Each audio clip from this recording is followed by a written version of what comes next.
and centered, kind of. All right. Yeah, centered big enough. I got to work on the opacity of that logo. It is quite transparent.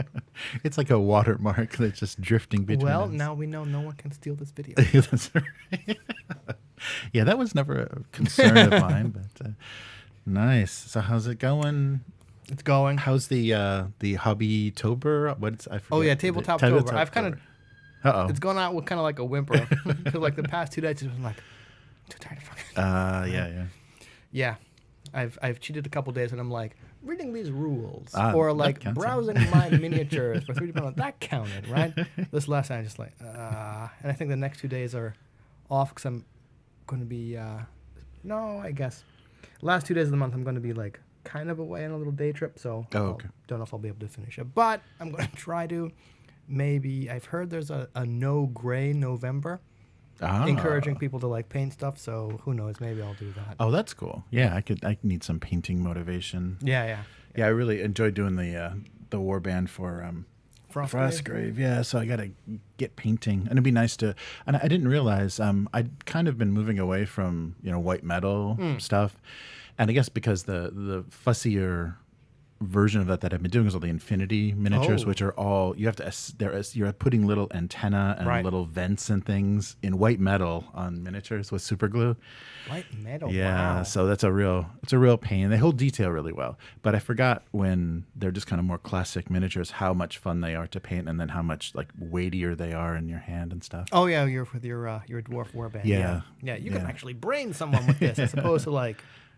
Right. Yeah, but I can't imagine assembling white metal miniatures with fiddly little antenna. Crazy. Because the impression I get is, hey, welcome to miniatures talk, is that like plastic doesn't sometimes hold detail as well, but I doubt the molds shift as badly. Yes, right. Whereas like white metal, those rubber molds, like something some of the it's flashes easier to miscast. Yeah, right. Oh yeah, definitely. And when there's complicated assembly for like some of the earlier mechs in Infinity, they don't even. You're just filling huge gaps, and they don't even because you can't like heat the metal and bend it. Or I guess there's probably things you can do. Pin it, but and I'm not fill gonna, it in with green stuff. Yeah. So that's the bad point of it. But yeah, when those Infinity miniatures if you drop one, it's like there's nothing I can do. If those like little wings break, bend to the side, it's like, well, that's his new look now. Yep. Yeah. It really makes you just gasp. But when a lot of plastic stuff is like tink tink tink tink. Oh, thank goodness. Yeah. Yeah, tiny little swords and stuff in white metal. You're just like not bending that back. Mm-hmm. Yeah. Yeah, it's brutal. But yeah, I keep going back and forth because I really Infinity really turned me off of metal, but I really those dwarves are great, and the detail is so nice. Yeah, and the detail is just good stuff.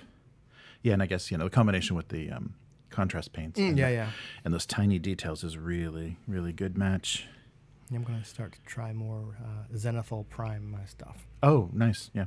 Because you can do it with a spray can or a dry brush, or you don't need an airbrush. Right. I haven't noticed that much contrast because I did my stuff gray and then white. Oh, okay. For the Zenithal. Right, so there is some, but not a lot. So yeah, not heavy. Yeah, it does. It definitely, when you're going, especially with contrast paints, I think if you do black and white, the contrast paints will still give you a lot of that. Unfortunately, like depending on like how things fold and stuff, you got to be real careful with the angle because then you just get a whole black cape. It's like I'm not getting anything. Any gradations. I tried to clean stuff up with like a dry brush. So yeah, that's a good idea. Nice. It does make them kind of look a bit chalky though with the dry brush method, as opposed to, from what I hear, airbrush is a bit smoother. Yeah. Definitely the transitions and stuff for airbrushes are buttery smooth. But then you got to clean the airbrush. Yeah. All right. Should we do this? I think let's take a look in chat. Okay, everything seems to be up and running. Actually, good. All right. So let's do this. Welcome to the Weekly. I'm Jeremy. I'm Chris. And this week on the Weekly, Pathfinder Nexus, the digital tool set, official version. Warhammer Fantasy bundle on Humble Bundle, and it's a good one. Cyborg by Free League, or published by Free League, and Bugs Bunny in D&D. Okay. Okay. Yes. So let's start off with some good news from Paizo instead of their things that have been going on. Well, we did hear, just to jump back to last week, Paizo did accept, officially, the company officially accepted the unionization. Yep, I noticed that, or not noticed, saw that as well, yeah. Yeah, so that's a big step. So we'll have to look and see if other companies are gonna kind of fall in line, if it works well and it's gonna help the payment and help the workers' power in tabletop, or if it's just going to reduce staff. They're just going to reduce staff, and small companies are just going to disappear and try to sell themselves off. Yeah, and I wonder what that means for Wizards of the Coast and things. I mean, they can resist probably organizing pretty hard. So I don't know. We'll see. I think maybe for certain. Actually, I was going to say maybe for certain things, because I imagine, much like Paizo. Mm-hmm. In-house staff members for D&D, you're looking at a small number. Yes. You have to be, right? Yeah. Just from how things go. And freelancers probably make up the bulk of it. So who knows? If something happens, similar to what happened with Paizo, where the freelancers all just kind of go, no, we're not going to work, then they might have leverage. Yeah, but then thinking about Magic, right? Mm-hmm. Magic is Wizards of the Coast, Cat and Hasbro's kind of cash cow. Yeah. So I wonder how connected those two groups are. I imagine you would have to get a union in both of them, or going over both of them for it to have much leverage over what's. Yeah, that's true. Yeah, it would have to be all the big money makers for them. Yeah, so we'll keep an eye out and see what. It's probably going to start with all the smaller, which is actually a bigger burden for those smaller companies to stay competitive and have labor negotiations. But I think it's a better look too for those indie companies, because they're kind of putting their money and their salaries where their where their mouth is. But Paizo has just released or announced, that they're working with Demiplane to produce an officially licensed digital tool set for Pathfinder. Oh, okay. This is for 2nd edition. Mm-hmm. It's a little late. I mean, pre-pandemic would have been a sweet time to have this out. Yeah, 2019 would have been a great time to.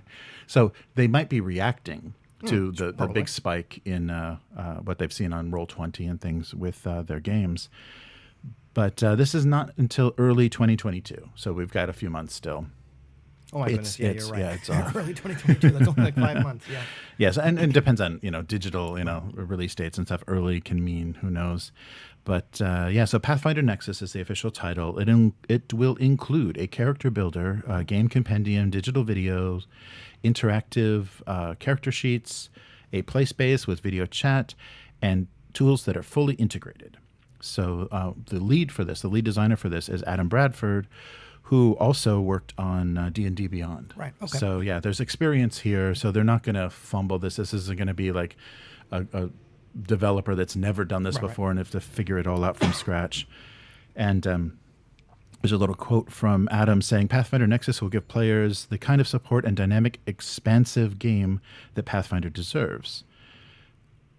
I'm thrilled for the fans to see how much convenience Pathfinder Nexus brings to the tabletop, so the most important elements can shine through. So players and stories, the stories that you're telling together." So Before hearing who was involved, and this is just kind of speculation, I was wondering if this announcement was kind of in response to WotC's digital tools thing. I forget what it's called, but wasn't there recently some kind of leaked or teased announcement that D&D is going to start doing its own kind of digital platform thing? Right. Yeah. With the idea probably being, D&D is big enough to the point where if they do their own thing, they'd probably encourage a lot of people to move over to it, right? So my thought was Pathfinder is kind of following suit. Yes. But only because Adam Bradford, I think, was working for a while on the digital tools for the Cortex Prime version of kind of D&D Beyond, the same kind of digital tools thing. That was early last year, and then I think maybe around the middle of the year, there wasn't. I mean, it was nice, but he just kind of said, "Okay, I'm leaving the project. I had an opportunity to go do something else, and I wonder if this was it." Maybe. Yeah, Maybe. Right. And knowing that and knowing who's involved, this has probably then been in the works for a while. So, I mean, everything's probably been in the works for a while. But now I'm less likely to believe this is Pathfinder going, oh, we got to copy D&D, because this is probably already in the works for a while. Yeah, and just no, that's true. now they've announced it, right? So, sure, like you said, it probably would have been great for them to have digital tools pre-pandemic. Maybe the pandemic, and I'm not saying this is a positive, right? Maybe because of the pandemic, they looked at the numbers and say, hey, we have enough of a user base to make this a worthwhile venture. Yeah, we're a distant second, but it's worth going after.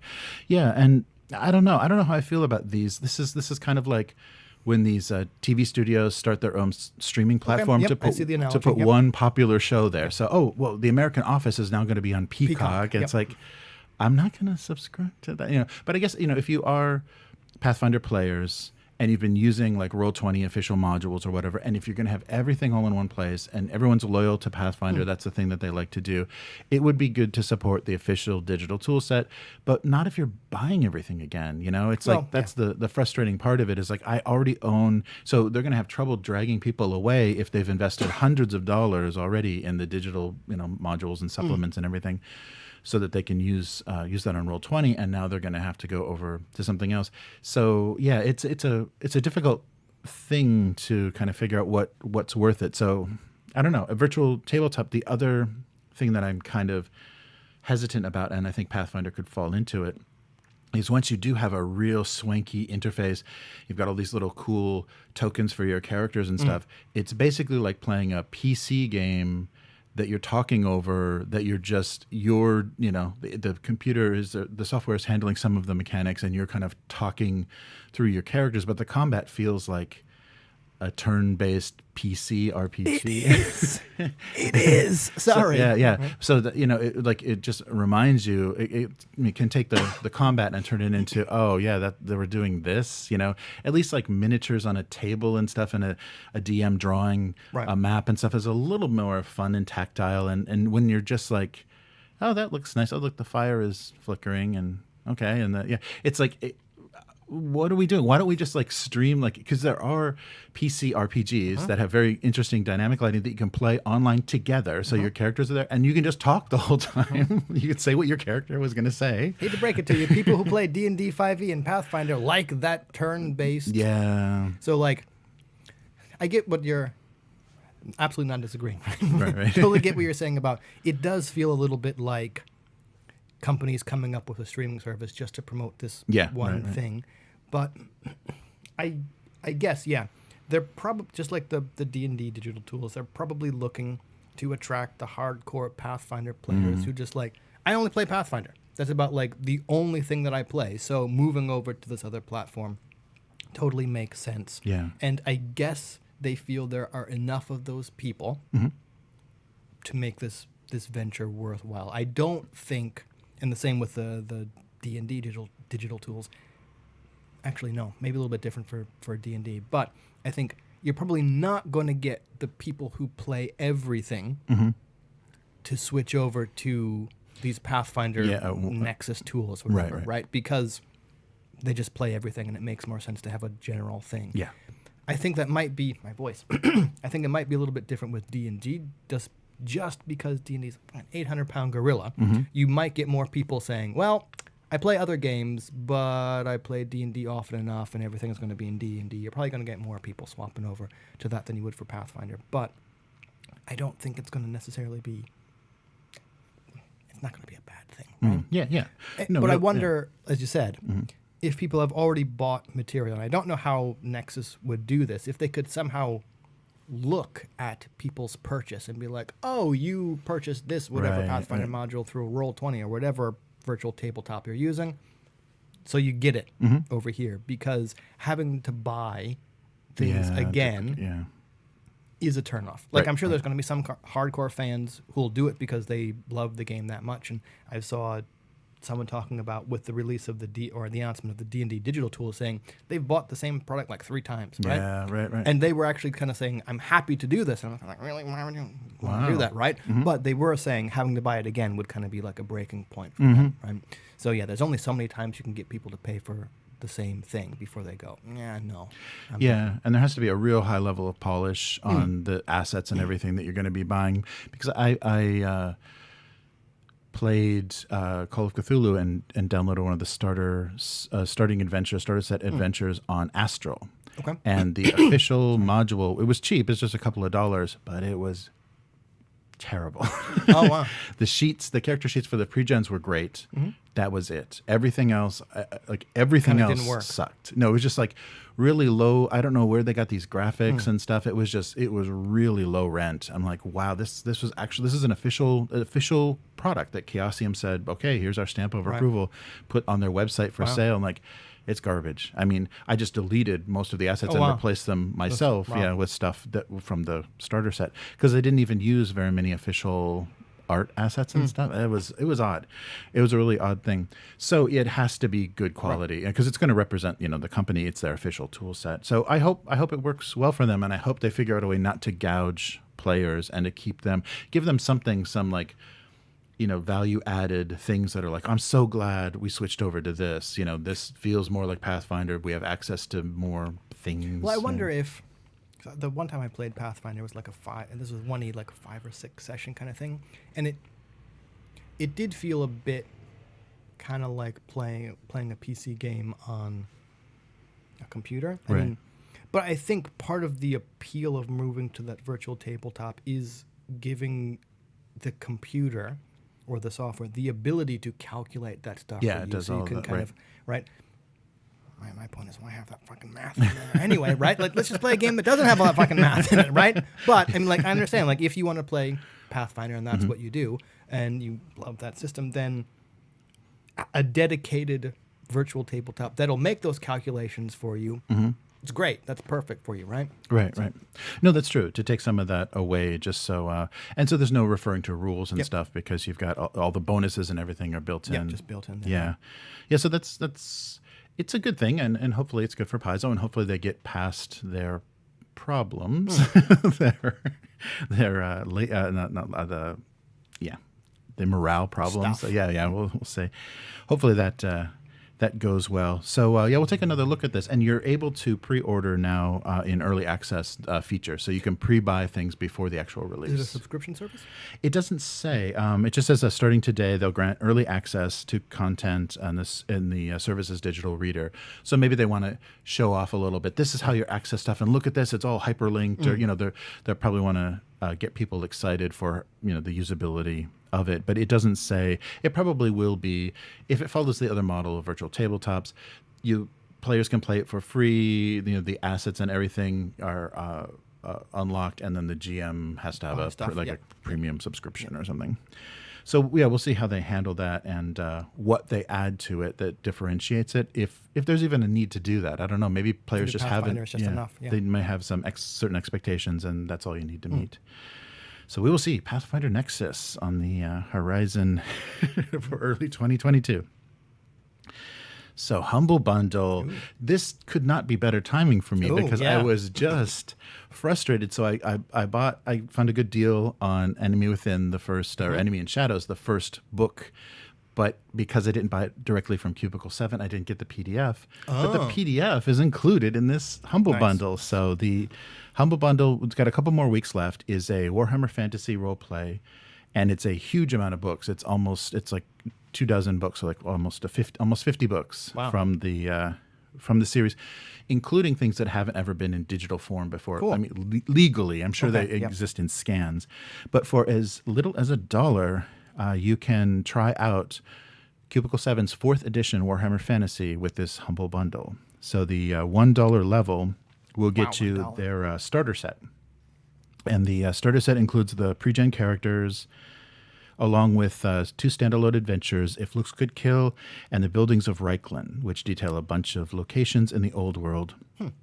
So you got 6 pre-gens and a quick start rule. So it's not the full rule set, but just like with other starter sets, it steps you through. And I think with this system, if you've never played this and never played D100, you probably want to have one of those kind of gradual. You don't want to jump right into combat and status effects and hit locations if you've never done this before, because there's a lot more lot more crunch than you may be used to. So so for $1, that's the starter set, which the box set, it's a great box set. The production quality of it and what they did for graphically and everything, they're really nice looking physical files. So the Cool. digital files will be wonderful.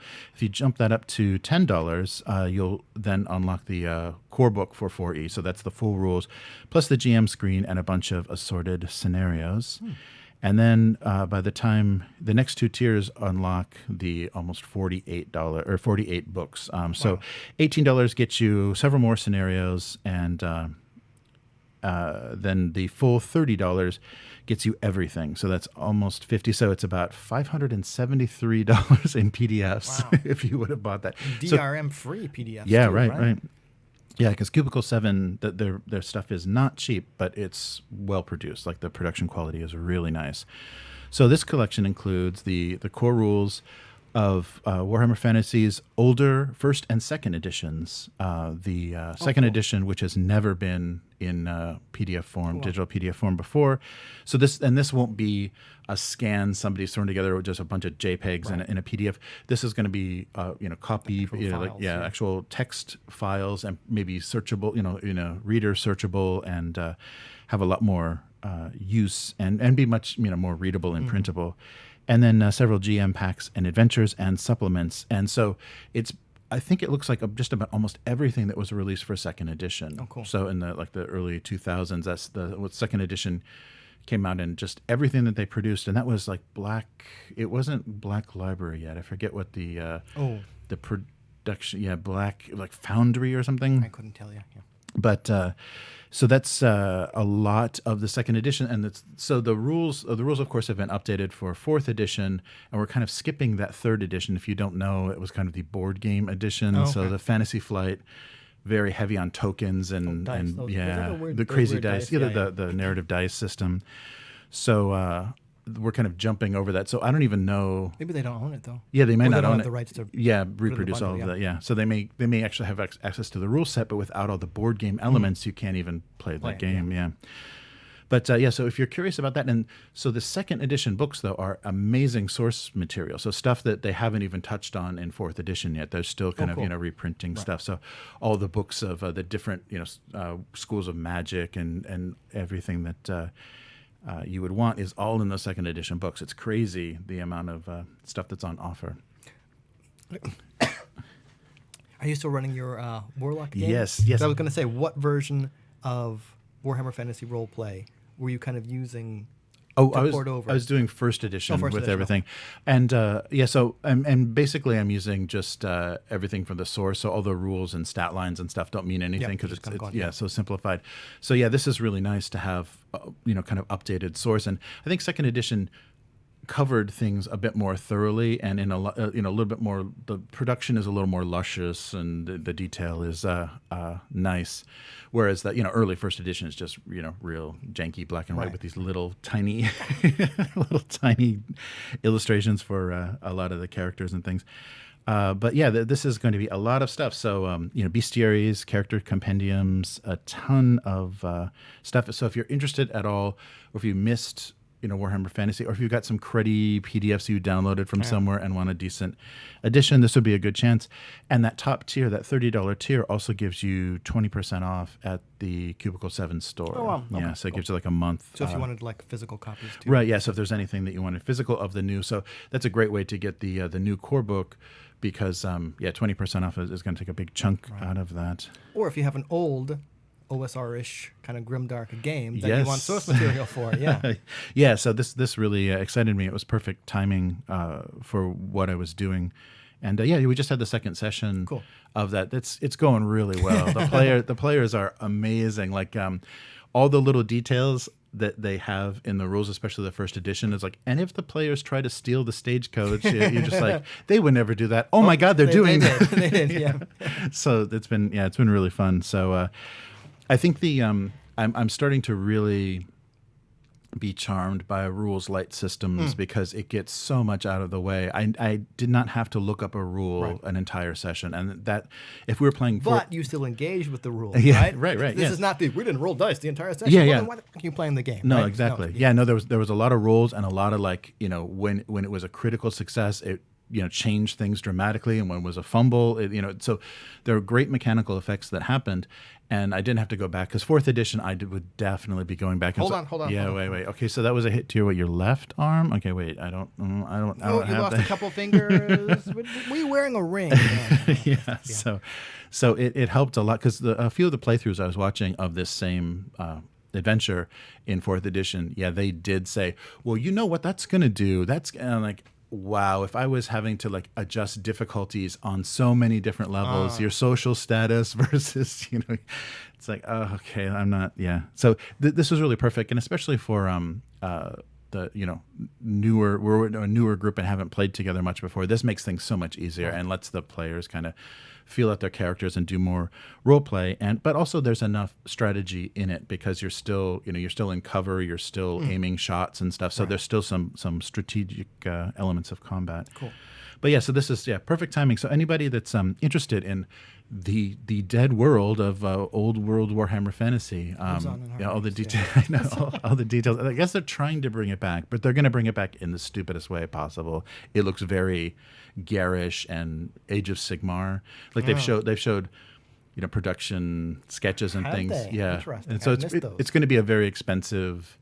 Have you met GW? No, but even more, it's going to be Forge World expensive. So it's like, if you think $10 is expensive for a mini, how about 50? Yeah. Oh.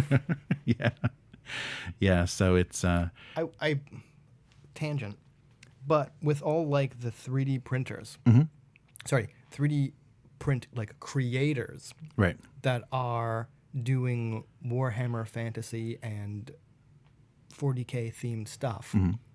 I wonder if this is just kind of the route GW has to go, where it's like, we know you can get this stuff cheaper elsewhere.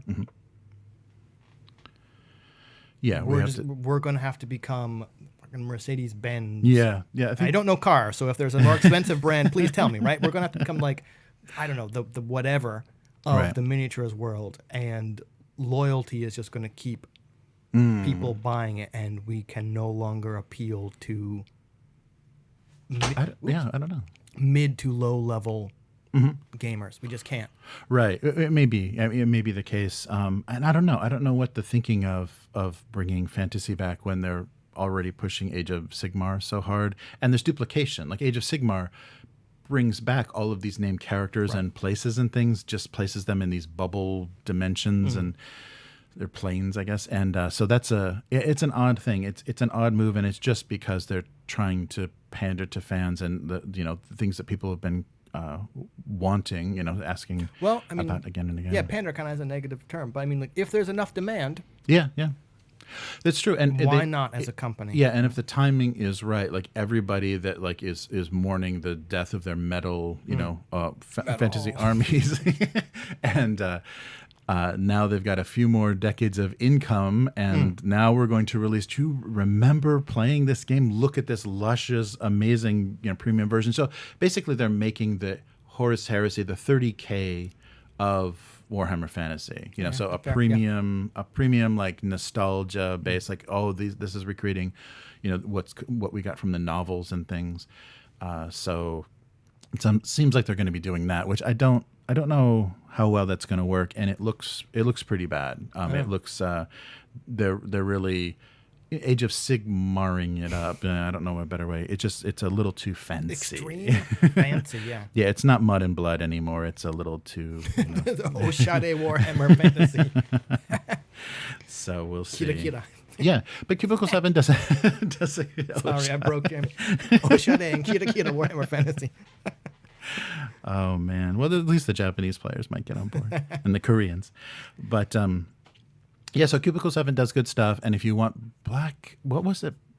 It was Black Library for a while. Yeah, it was something else though. When the second edition had some weird name when they were publishing it before Fantasy Flight had the rights. But yeah, Cubicle 7 does good stuff, and the second edition stuff is really comprehensive. There's so many. I mean, they cover everything. So as far as background, if you want background from for the old world, that's a great place to look. Probably even better than some of the old, army books and stuff. Oh, wow, yeah.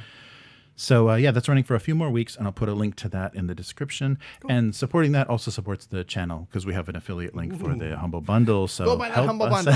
Help us out. All right. So, Chris, do you dream of strange dreams, feverish dreams about a nano-infested doomsday where cybernetic misfits and punks are raging against a relentless corporate hell? If I say no, what happens?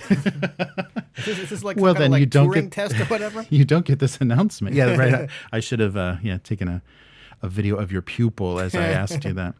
Well, I got an interesting email from Free League that said the world ends once more.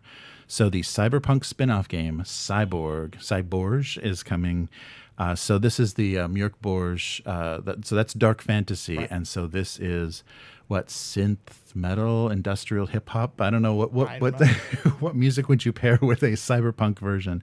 So a dark, nasty, in the same very heavily designed and very fun, very the crazy aesthetic. And already, so it was very odd to put all those hot pink and bright yellow and things and the metallic inks with fantasy, but it's going to fit perfectly with cyberpunk. So maybe this book is just going to be like beige. Yeah, right.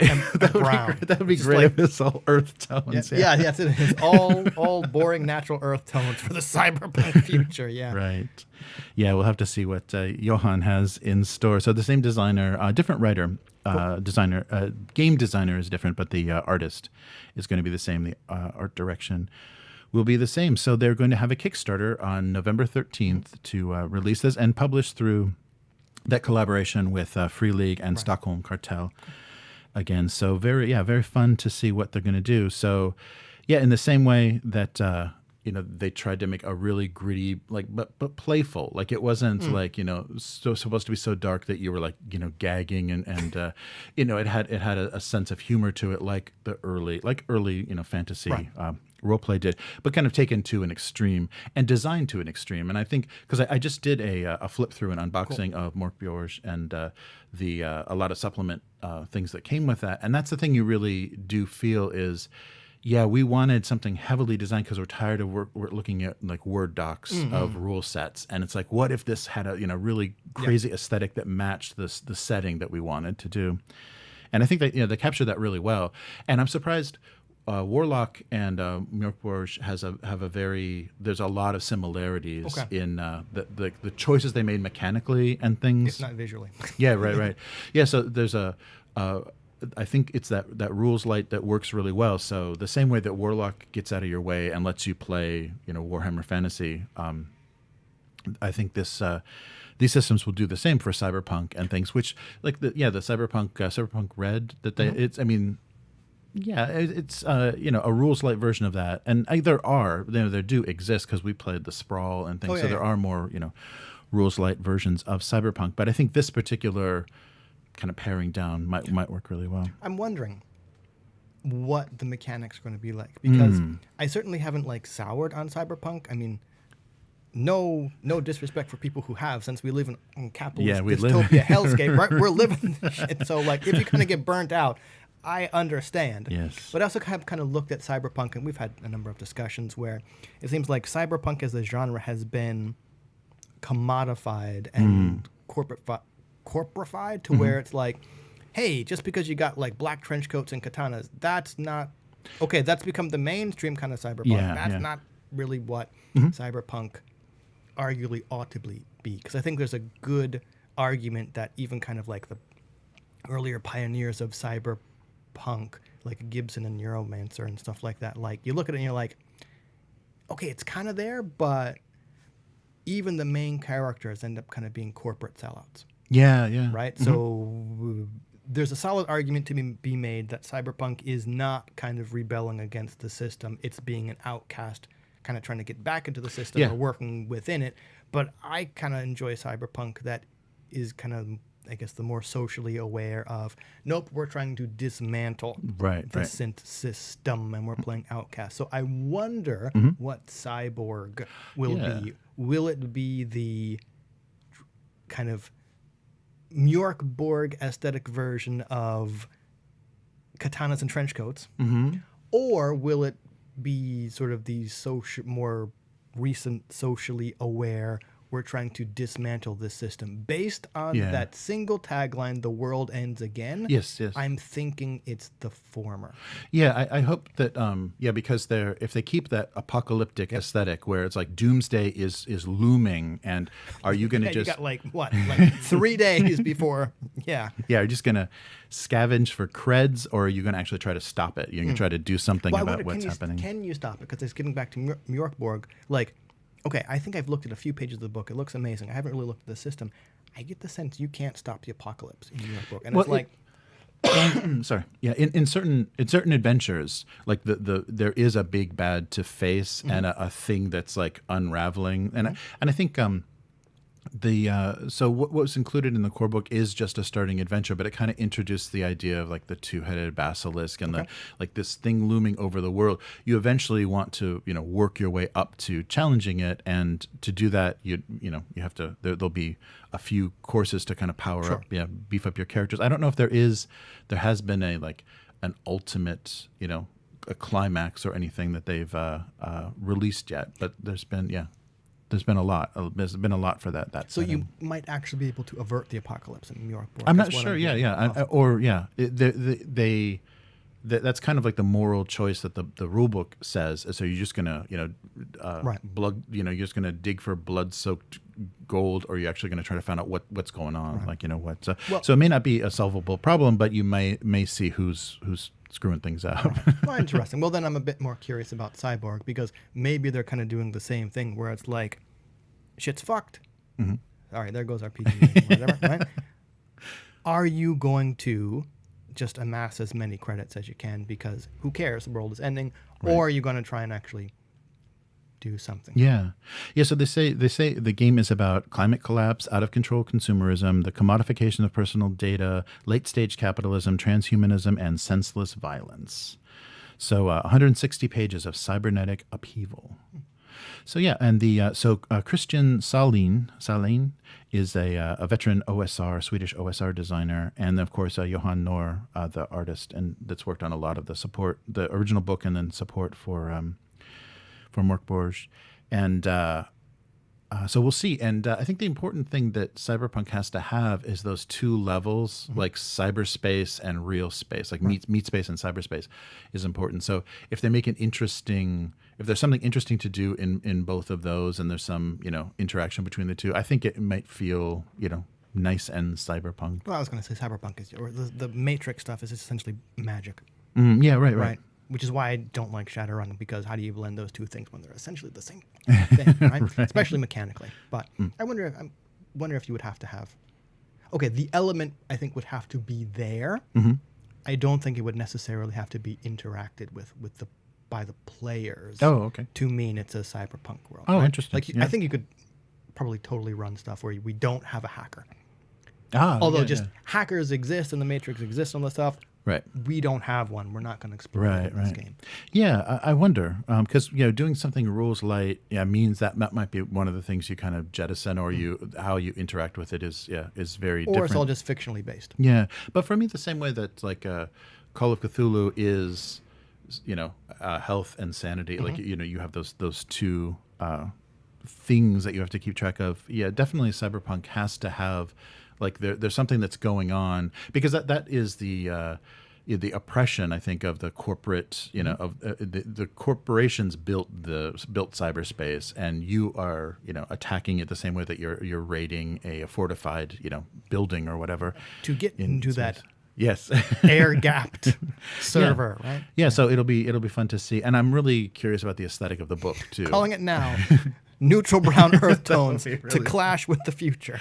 That would be really funny. Yeah, I wonder if they want it to look, because they're saying that materials that have been produced for Mork Borg should be with some adjustment compatible with this system as well. Instead of magic, it's tech. Yeah, right. So yeah, you're just gonna it's a instead of a evil wizard, it's an evil technomancer or whatever. So they're kind of keeping that in mind. So that may simplify the setting, and maybe the aesthetic might match. Yeah, they may want things to match so people get. I don't know, but that'll be really fun to see just browns and olive drab. Or I'm thinking like early Apple IIe computers. Just that horrible beige.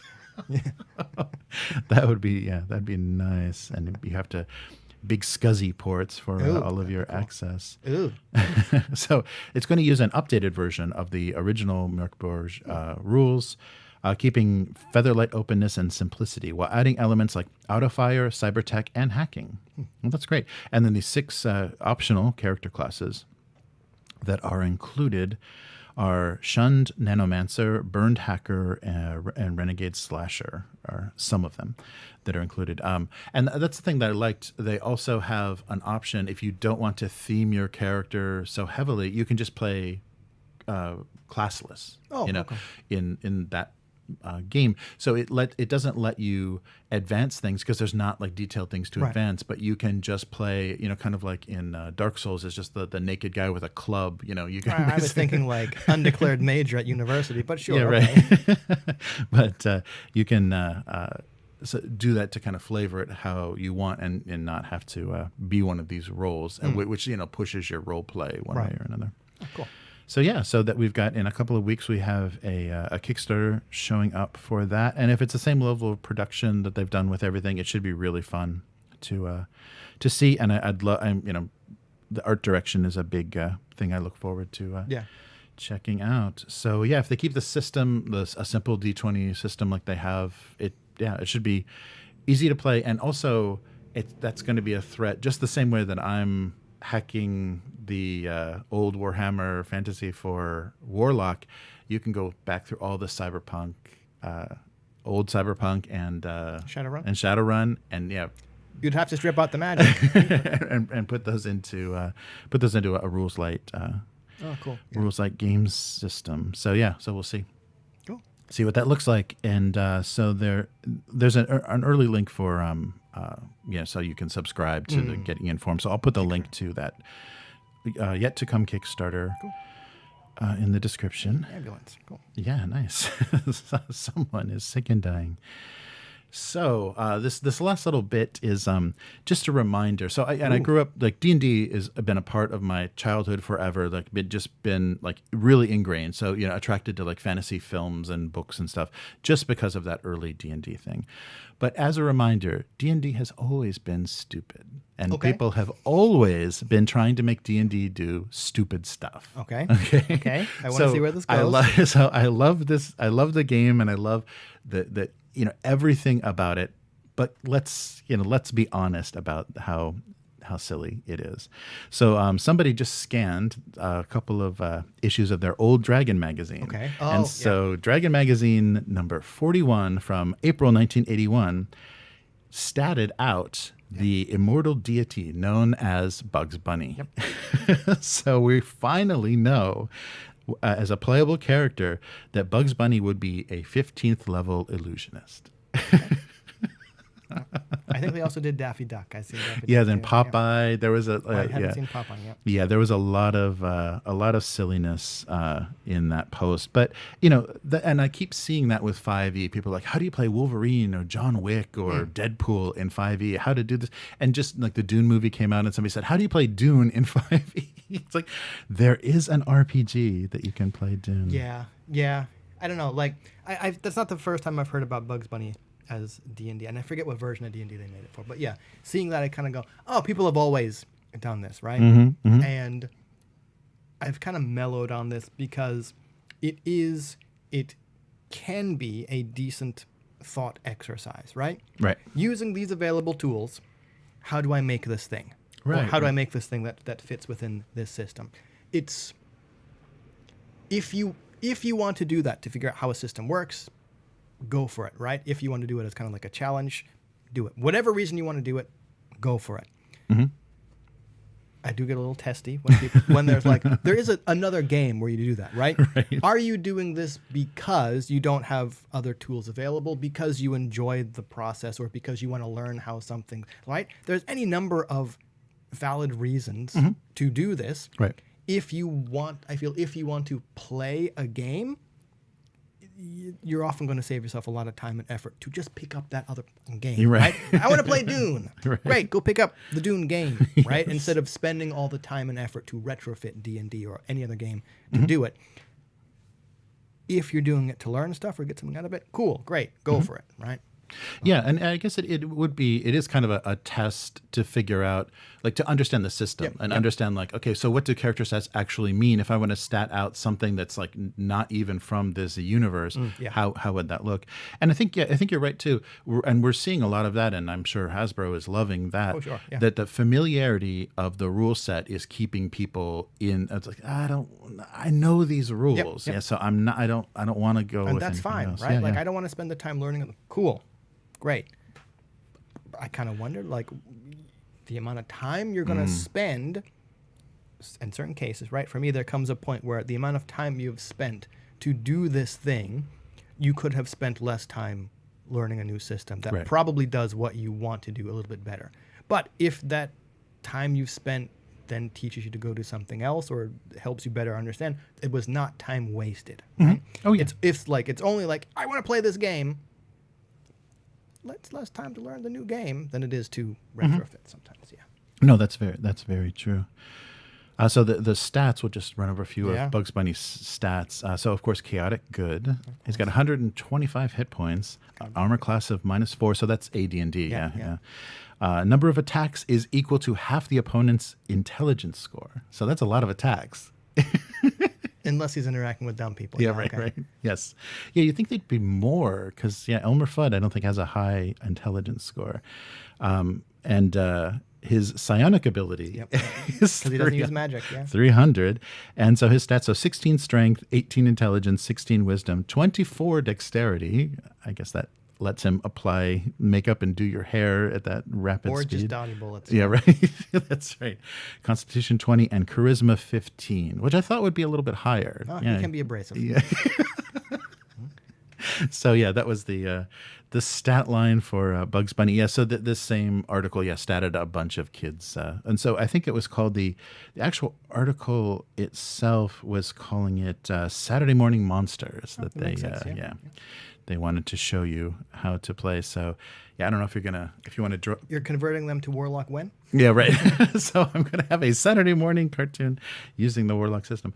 So it's just it's a funny thing, and it just reminded me of like the stuff that's going on now. When D&D was at its first original height, people were still doing the same thing. They wanted. It's like, oh, what about the sci-fi? And so they wanted everything. They wanted it to do everything, and it's just the nature. And I guess once you have some fun sessions with a game, it's like, okay, well, let's change it up a little bit, but not change the rules. Because we all know the rules. I mean, like, that's valid, right? Yeah, Let's see definitely. these new people in the same rule set.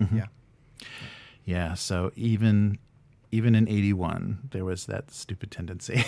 So things never change. Nope. Yeah, because that's a ton of time ago. Is that like 40 years ago? Yeah, that's insane. All right. Yeah, you can talk about feeling old. All right. All right. So, that's it for this week. Cool. So where can people find you? On Twitter, as always, that's Hivemind, HYVEMYND, where, like I said, I've kind of fallen off that tabletoptober hashtag, but maybe I'll try and do something by the end of the month, and I'll probably try and do No Gray November next month to continue painting. Maybe move it over to Instagram, because that seems to just be better for pictures. Oh, yeah. That's cool. Yeah, definitely. I need to get in on that because I've got a lot of unpainted. I've got a lot of metal. gray. Yes, some gray to cover up. Very cool. Cool. And I do a single panel gag cartoon that I live stream every week. So if you check out Abuse Cartoons on Twitch and YouTube, you can watch that happening.